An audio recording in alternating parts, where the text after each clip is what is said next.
Amigas e amigos, sejam todas bem-vindas, todos bem-vindos ao outro lado da notícia. Eu sou Oswaldo Bertolino, jornalista, escritor, historiador. Eu sou pesquisador da história do Partido Comunista do Brasil, que completa neste dia 25 de março de 2023 101 anos de atividades ininterruptas. O PCdoB, fundado em 25 de março de 1922 com o nome Partido Comunista do Brasil, então com a sigla PCB, depois em 1962 com a reorganização ele passa a adotar a sigla PCdoB, mas é o PCdoB que tem 101 anos de existência, completando agora nesse dia 25 de março de 2023. Das pesquisas que eu fiz, eu produzi 10 livros. Eu quero mostrar aqui para vocês os livros que vão mostrando aspectos da história centenária, agora 101 anos do PCdoB. Quero inicialmente mostrar aqui a biografia do Carlos Nicolau Danielli. O Danielli foi uma peça fundamental na estruturação da guerrilha do Araguaia. Foi morto pessoalmente pelo Carlos Alberto Brilhante Ustra, o facínora que comandava o doicode paulista, exatamente porque ele queria informações sobre a guerrilha do Araguaia. O Carlos Nicolau Danielli não deu as informações e foi torturado até a morte. Entender a história do Carlos Danielli é fundamental para entender a guerrilha do Araguaia e entender a história do PCdoB naquele período.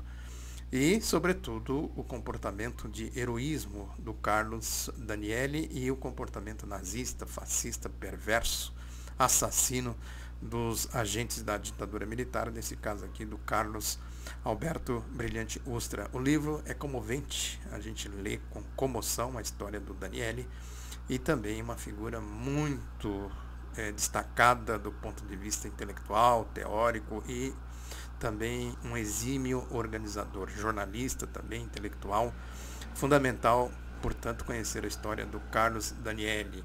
Depois eu quero mostrar aqui para vocês a biografia do Maurício Grabois.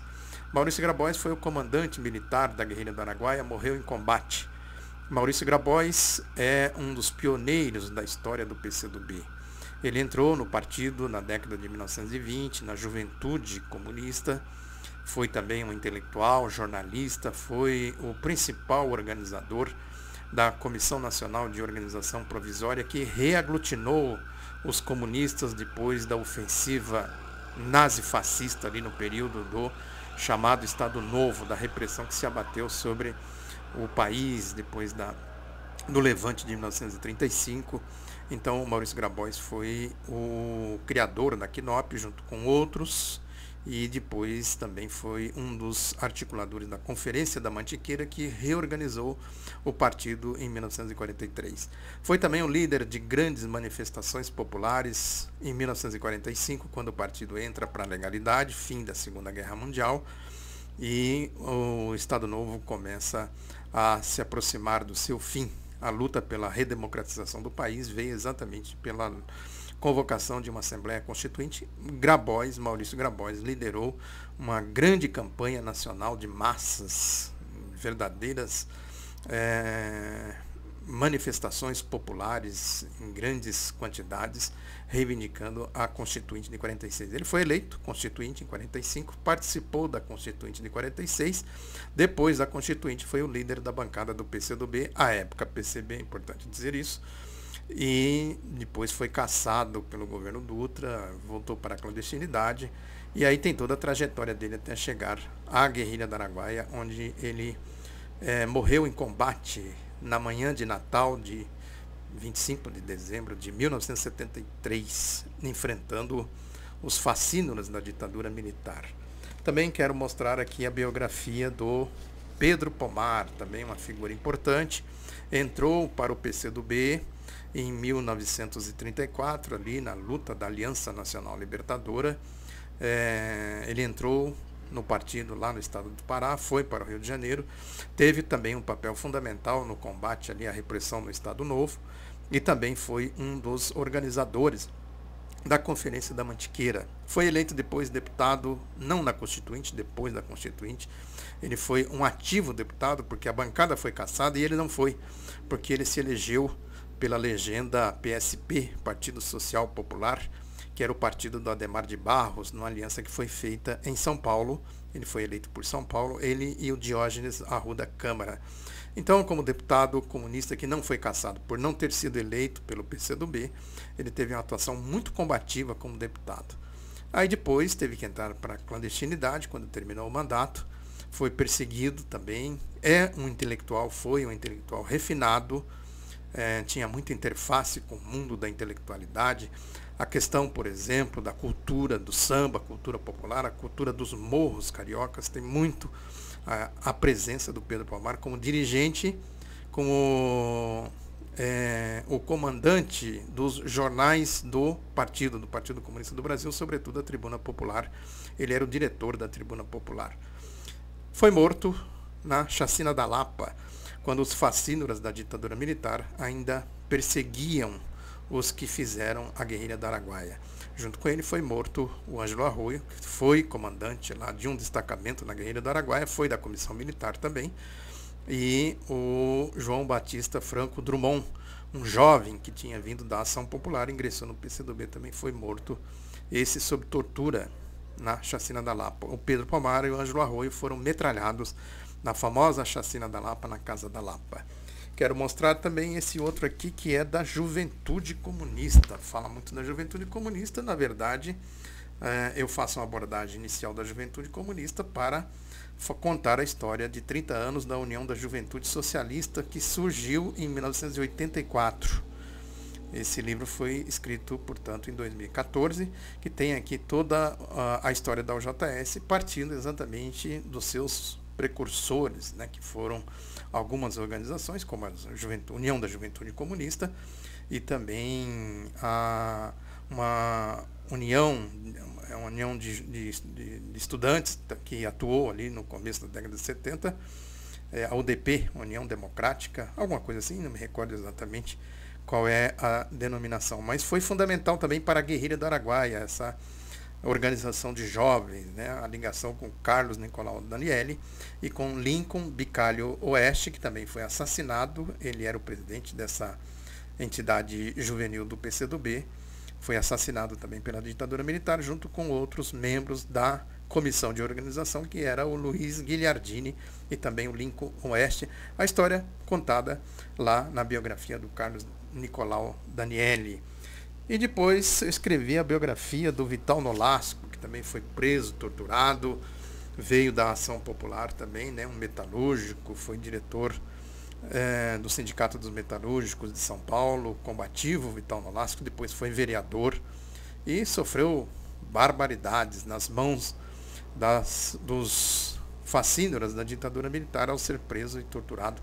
Foi salvo pela ação corajosa do Dom Paulo Evaristo Arnes aqui em São Paulo. Uma figura muito decente, que deve ser muito valorizada, o Dom Paulo Evaristo Arnes. Também Aurélio Pérez, grande figura, grande líder popular, também foi preso nas mesmas condições do Vital Nolasco, também cruelmente torturado.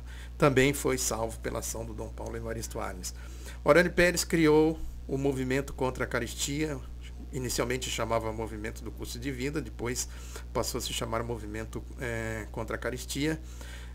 Foi preso, torturado, como eu disse, saiu da prisão e foi eleito deputado. Vocês podem ver aqui que aqui diz o seguinte: o operário comunista que sobreviveu ao doicode e se tornou deputado federal em plena ditadura militar. Foi estudante, seminarista, formado em filosofia, um desenvolvimento intelectual bastante notável, e fazia, assim, na Câmara dos Deputados, discursos notáveis, né? O Teotônio Vilela gostava muito dele, ali na campanha pela anistia.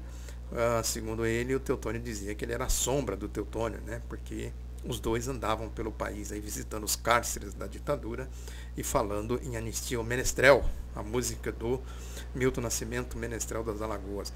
E depois ele foi reeleito em 1982, né? Uma belíssima história de vida, de combatividade, Aurélio Pérez. Depois eu quero mostrar esse livro aqui. Esse aqui fala da guerrilha do Araguaia, um pouco polemizando com as versões que circulam por aí de calúnias à guerrilha do Araguaia e ao PCdoB, o seu organizador, né? O livro está escrito na forma de crônicas, e também tem aqui muita documentação histórica e formulação teórica também do sentido da existência, do porquê que existiu, qual era mesmo a função da guerrilha do Araguaia. É fundamental também a gente compreender o porquê, a questão teórica da guerrilha do Araguaia. Está aqui, portanto, a guerrilha do Araguaia, verdades, fatos e histórias. Aqui eu falo do movimento sindical, surgimento do movimento sindical no fim da ditadura militar, com a primeira Conclate, que decidiu criar a comissão Procute. Essa comissão depois teve um racha, porque o PT resolveu criar a CUT, e depois vocês podem ver aqui que teve a Conclate, a segunda Conclate de 83, a primeira de 81, a segunda de 83, depois teve a CGT, Força Sindical, CUT, a Corrente Sindical Classista, e chegou-se a CTB, né, que é exatamente a corrente onde atua os comunistas, né? Vem lá da primeira Conclate. Eles atuaram na segunda Conclate, na CGT, depois criaram a Corrente Sindical Classista, foram para a CUT e criaram a CTB. Também uma história fundamental, tem muito aqui do Aurélio Pérez, do Lula, dos sindicalistas. O Aurélio Pérez também foi operário dirigente do Sindicato dos Metalúrgicos de São Paulo.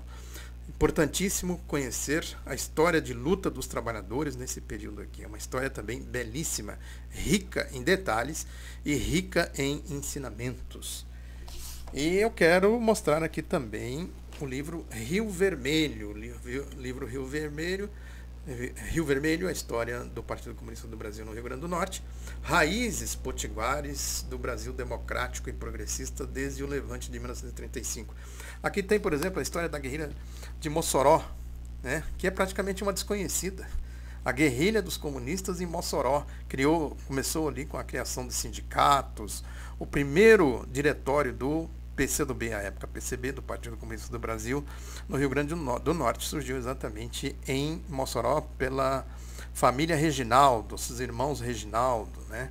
Foram vários irmãos que tomaram contato com as ideias marxistas, leninistas e começaram a criar ali a juventude, os operários, os trabalhadores, e criou, portanto, ali a direção do Partido Comunista do Brasil no Rio Grande do Norte, começando por Mossoró, e organizaram os trabalhadores em sindicatos, ali os sindicatos das Salinas, da Carnaúba, né, os camponeses, e quando houve a repressão, antes do Levante, em Natal, eles organizaram a guerrilha de Mossoró, uma história também belíssima e interessante. Depois tem toda a história, a trajetória dos comunistas no Rio Grande do Norte, que também teve enfrentamentos assim impressionantes. O Luiz Maranhão, jornalista, né, um intelectual, professor, né, sofreu barbaridades. Tem a história das bases aéreas, as bases militares que foram criadas no Brasil no processo da Segunda Guerra Mundial, ali no Rio Grande do Norte, sobretudo, a defesa do Brasil, do hemisfério, né? A presença dos Estados Unidos, porque aquela história dos aliados, né, da aliança que foi feita, criou-se as bases militares, a principal delas era exatamente em Natal, no Rio Grande do Norte. Terminada a guerra, eles ficaram por aí, ficaram nas bases e cometeram barbaridades. O anticomunismo campeou ali, e Luiz Maranhão, e tem a história aqui interessantíssima de um médico que se chama Vulpiano Cavalcante, que era um médico obstetra, um médico muito popular, muito querido, que atendia a população pobre gratuitamente. Então ele atuava ali em Mossoró, Natal, aquelas cidades, em toda aquela região ali. E ele foi preso. Um detalhe interessante, que numa das suas prisões, eles quebraram os dedos das mãos dele, exatamente para ele não fazer mais cirurgia. E aí ele foi fazer tricô para recuperar os movimentos das mãos e voltar a fazer cirurgia. Vulpiano Cavalcante. O Luiz Maranhão, depois na ditadura militar, desapareceu, é um dos desaparecidos políticos aí da época da ditadura militar. História fundamental para conhecer, inclusive, o Nordeste, a história de luta do povo do Nordeste. E, finalmente, eu quero mostrar esse outro aqui, figura também muito carismática, muito querida, para quem o conheceu, que é o Padre Tom Antônio Almeida Soares, que ele foi padre da AP. A AP tem origem católica. Ele teve contato com as ideias marxistas-leninistas na AP, e a AP depois se incorporou ao PCdoB. Ele fez a transição, né, das suas concepções religiosas para trouxe as suas concepções cristãs, né, religiosas, para a sua militância no PCdoB. Aqui eu digo, ó, fé e luta pelo socialismo, a vida do ex-padre militante da AP do PCdoB, que combateu a ditadura militar. Era mesmo um padre cristão, um grande comunista, muito respeitado, muito querido, muito carismático, que lutou até o fim da vida. Ele morreu de câncer já com a idade avançada e organizou muitos movimentos populares aqui na região leste, sobretudo na região leste, um movimento contra a carestia, luta por moradia, por transportes públicos, por infraestrutura, água, luz, esgoto. Ele foi casado com a Ana Martins, que foi deputada, vereadora em São Paulo, também uma liderança popular muito respeitada, muito conhecida, e ela está muito presente aqui também nesse livro. Então são esses livros que eu quero mostrar para vocês nesse dia 25 de março de 2023, quando o nosso glorioso Partido Comunista do Brasil completa 101 anos. Muito obrigado pela atenção, divulgue o outro lado da notícia, divulgue esse vídeo, se inscreva no canal do YouTube, um abraço, até a próxima.